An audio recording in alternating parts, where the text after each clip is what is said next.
अल्हम्दुलिल्लाह वहदा वस्सलातु वस्सलामु अला मन ला नबिय्य बअदा। औज़ु बिल्लाहि मिनश शैतानिर रजीम। बिस्मिल्लाहिर रहमानिर रहीम। मसलुल लज़ीना युनफ़िक़ूना अम्वालहुम फ़ी सबीलिल्लाहि कमसलि हुब्बतिन अम्बतत सबअ सनाबिला फ़ी कुल्लि सुंबुलातिन मिअतु हब्बतिन वल्लाहु युज़ाइफ़ु लिमन यशाअ वल्लाहु वसीउन अलीम। जो लोग अल्लाह की राह में अपने माल खर्च करते हैं उनकी मिसाल इस दाने की है जो 7 बालियाँ उगाता है और हर बाली में 100 दाने होते हैं। अल्लाह जिसके लिए चाहे बढ़ा देता है और अल्लाह बड़ी वुसअत वाला और सब कुछ जानने वाला है।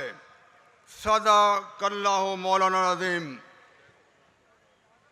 नहायत मोहतरम जनाब लियाकत बलोच साहब, नाज़िम इज्तिमा नायब अमीर जमात इस्लामी पाकिस्तान, नहायत मोहतरम जनाब अमीरुल अज़ीम साहब, सेक्रेटरी जनरल जमात इस्लामी पाकिस्तान, मेरे भाइयों, मेरे बेटों, मेरी बाइज़्ज़त बहनों और बावकार बेटियों, इस अज़ीम व शान कुल पाकिस्तान इज्तिमा का पैगाम, आगे बढ़ो और बदल दो निज़ाम। निज़ाम बदलेगा, पाकिस्तान बदलेगा। पाकिस्तान बदलेगा, अवाम के हालात बदलेंगे। ज़वाल का दौर ख़त्म होगा और तरक्की का सफ़र इंशाअल्लाह शुरू होगा। जमात इस्लामी में ये सलाहियत है, ये अहलियत है कि निज़ाम तब्दील कर सकती है। इसके पास अवाम के मसाइल का हल मौजूद है। अल्लाह ताला और पैगंबर सल्लल्लाहु अलैहि वसल्लम का निज़ाम मौजूद है और तमाम कारकुनान जिद्दो जहद करने वाले हैं। मैं गुजारिश करूं, तब्दीली का एक वक्त होता है।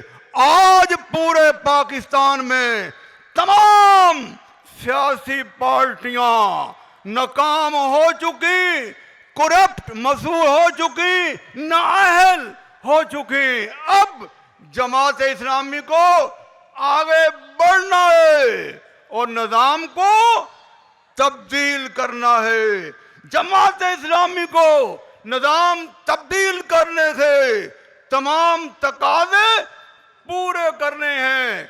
जमात इस्लामी इंशाअल्लाह अफरादी वसाइल और माली वसाइल को एक साथ बढ़ाएगी।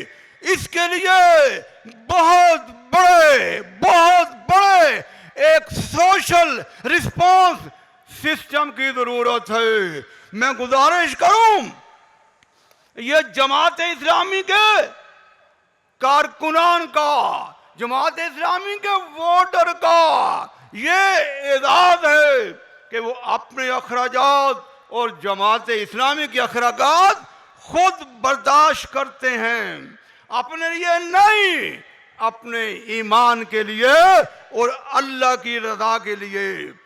बानिया जमात सैयद अबुल आलम मौदूदी लहर अहमद, सैयद कुतुब रशीद लहर अहमद, हसनुल बन्ना शहीद लहर अहमद, तीनों अबकरी लोगों ने जो इन्फाक का तर्जमा किया है कि वो इन्फाक जो इस जमीन पर अल्लाह के दीन के गलबे किए हो। मैं अपने भाइयों को,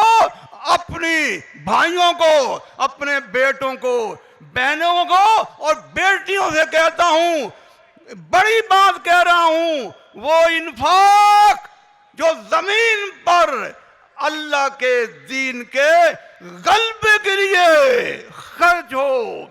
हमारा ईमान सिर्फ अकीदा नहीं, कुर्बानी का नाम है। कि सूरह अल हदीद और बकरा में ईमान के साथ इन्फाक का जिक्र है कि जो ईमान लाएगा वो इन्फाक भी करेगा। कि हमारा इस्लाम सिर्फ अकीदा नहीं, एक अमल का नाम है। इब्ने कसीर अलैहि रहमत ने तहरीर फरमाया है कि हम जो इन्फाक करते हैं वो हमारे ईमान का सबूत है। अभी जो मैं आयत करीमा तलावत की, इस इन्फाक की मिसाल उस बीज की सी है जिससे 7 बालियां निकलती हैं और हर बाली में 100 दाना होता है। एक सहाबी तशरीफ लाते हैं और पैगंबर सल्लल्लाहु अलैहि वसल्लम को एक ऊँटनी इन्फाक में देते हैं। आपने फरमाया तुम्हें कयामत के दिन 700 ऊँटनियां मिलेंगी। हजरत अबू हुरैरा हम ने फरमाया जब आप तुम एक खजूर इन्फाक में देते हो वो पहाड़ की सूरत इख्तियार कर लेती है। जब ये हदीस में सूरह नाज़िल हुई कि कौन है जो अल्लाह को कर्ज हसन दे, तो हजरत अबू दादा ने फरमाया, पूछा पैगंबर सल्लल्लाहु अलैहि वसल्लम क्या अल्लाह ताला हमसे कर्ज मांगता है? और फरमाया हाँ। दादा गया अबू अल्लाह ताला तुमसे कर्ज मांगता है जन्नत के बदले। उन्होंने फरमाया ए पैगंबर सल्लल्लाहु अलैहि वसल्लम, ए सरवे कौनैन, या गवाह रहना जो मेरा सबसे बड़ा बाग है जिसमें 600 खजूर के जवान रखते हैं, मेरी रहश भी उसने है। मैंने जन्नत के बदले अल्लाह को कर्ज में दे दिया। जी मैं गुजारिश करूं जमात इस्लामी के कयाम के साथ ही जमात इस्लामी का बैतुल माल कायम हो गया। जमात इस्लामी ने फैसला किया हम गैरों की मदद से जमात नहीं चलाएंगे। जमात मुआशी तौर पर आजाद और हर आधार से आजाद होगी। मौलाना मौदूदी रहमतुल्लाह ने तफहीमात हिस्सा 2 में उनका बयान है कि जिस जमात का मालियत आजाद नहीं वो आजाद नहीं रह सकती। उनका फरमान है कि हम ताकत भी ईमान से हासिल करेंगे, हम वसाइल भी ईमान से हासिल करेंगे।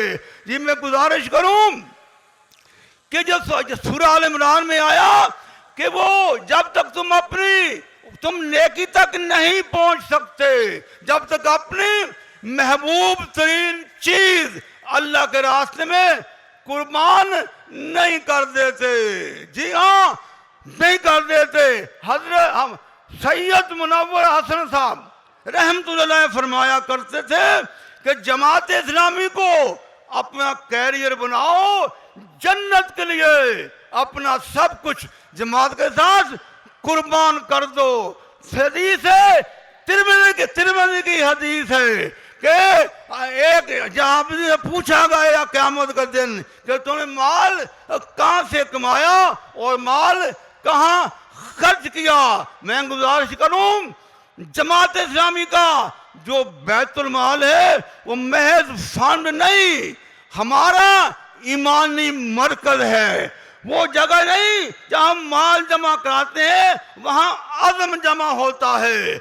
जो कारकुन अयान जमा कराते हैं वो चंदा नहीं, वो कुर्बानी है, वो लेन देन नहीं, वो इबादत है, वो रकम नहीं, वो ईमान का इजहार है कि हमारा ईमान अल्लाह पर है, हमारा ईमान माल पर नहीं है, पैसे पर नहीं है। और मेरे भाइयों के रसूल अकरम सल्लल्लाहु अलैहि वसल्लम हर मुहिम से पहले मुहिम के अखराजात का इंतजाम फरमाते थे और आपकी सुन्नत मुतहरा हमारे लिए मीनारा नूर है, हम उसी नूर से अपना रास्ता देखते हैं। और पैगंबर सल्लल्लाहु अलैहि वसल्लम हर गज़वा से पहले सहाबा किराम से अपील फरमाया करते थे कि अल्लाह की राह में, कुरान का फरमान है कि अल्लाह की राह में खर्च करो, इन्फाक फी सबिलिल्लाह के बाब में।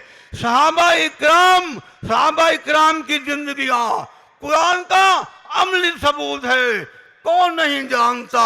हजरत अबू बकर सदीक रज़ियल्लाहु अन्हु ने अपनी पूरी प्रॉपर्टी आके पेश कर दी, उमर फारूक ने आधा सामान लेके पास कर दिया, और हजरत उस्मान गनी रज़ियल्लाहु अन्हु ने इतना सामान दिया, इतने घोड़े दिए कि पैगंबर सल्लल्लाहु अलैहि वसल्लम उनकी पेशानी पर, उनकी कमर पर हाथ फेरते थे, हजरत उस्मान को जन्नत की बशारत देते थे। और जिस मेरे भाई के पास कुछ नहीं था वो सारी रात मजदूरी करता है, जो मजदूरी मिलती है वो लाके पेश करता है। आप फरमाते हैं कि इसने सबसे ज्यादा दिया है और पूरे माल पर उसको ढेर कर दिया जाता है। मैं गुजारिश करूं, जिस शख्स से जितना कुछ हो सकता था वो कल गुजरा, फिर निज़ाम बदलना शुरू हुआ, माशरा बदलना फिर शुरू हुआ, फिर इस्लामी इनकलाब का नफाज शुरू हुआ। मैं आखिरी बात गुजारिश करूं, इस्लाम की फतह में ख़वातीन का हिस्सा, मेरी बेटियों का हिस्सा, मेरे बेटों का हिस्सा मर्दों से कम नहीं है। आप सब जानते हैं हजरत खदीजा कुबरा रज़ियल्लाहु अन्हा, उन्होंने अपना सारा माल इस्लाम और मुसलमानों पर तजजिया खर्च कर दिया। हजरत अस्मा हजरत अन्हा वो सहाबियात में सखी के नाम से मशहूर थी। उनका कौल इब्ने साद ने नकल फरमाया है, वो फरमाती हैं कि अल्लाह की राह में इन्फाक करो, माल दो, अगर उसका इंतजार करोगे, खुशहाली के इंतजार करोगे, खुशहाली करोगे तो खुशहाली तो नहीं आएगी। माल खर्च करोगे तो माल आपका खत्म नहीं होगा। आखिरी बात गुजारिश करूं, जब तक निजाम नहीं तब्दील होता, पाकिस्तान के हालात तब्दील नहीं होंगे। अब सबने मिलकर इस पाकिस्तान को इस दलदल से निकालना है। हमने दिलो जान की कुर्बानी देने का फैसला कर लिया है। निज़ाम बदलने के लिए इंफाक की बहुत ज्यादा जरूरत है। हमने आपके सामने अल्लाह के लिए हाथ फैलाए हैं। वो कौन है जो अल्लाह को कर्ज दे ताकि अल्लाह उसे कई गुना बढ़ाकर वापस कर दे। वामा अलैना इल्लल बलाग।